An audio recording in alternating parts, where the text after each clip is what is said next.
और हम लोग का जो बीच में आएगा हाँ दारू में नशा ना है यार, इसमें पेंट डालो एक पैसा बनाओ।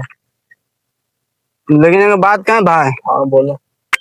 किसका फोन आ रहा है यार? मेरा बाप का, मेरा बाप का। हेलो।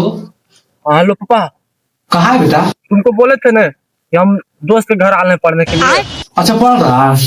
हाँ हाँ अभी पढ़ रहे हैं। कब आएगा? ठीक है तो 5 मिनट में आएंगे, 5 मिनट में, ज्यादा ना। आज मेरा बाप है ना, मेन मौका पर फोन कर देता।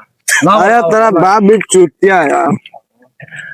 हमको बाप को लग रहा है ना कि दोस्त के साथ पढ़ रहा है, यहाँ दोस्त के साथ पार्टी मना रहा है। बात है लेकिन पार्टी में बहुत मजा है दो। आज दो यार। ए भाई हमको पिलाएगा? अबे कौन है बे? मेरा बाप को तो बुझबे न करते तुम। देख ने तू जरीसन, देख ने।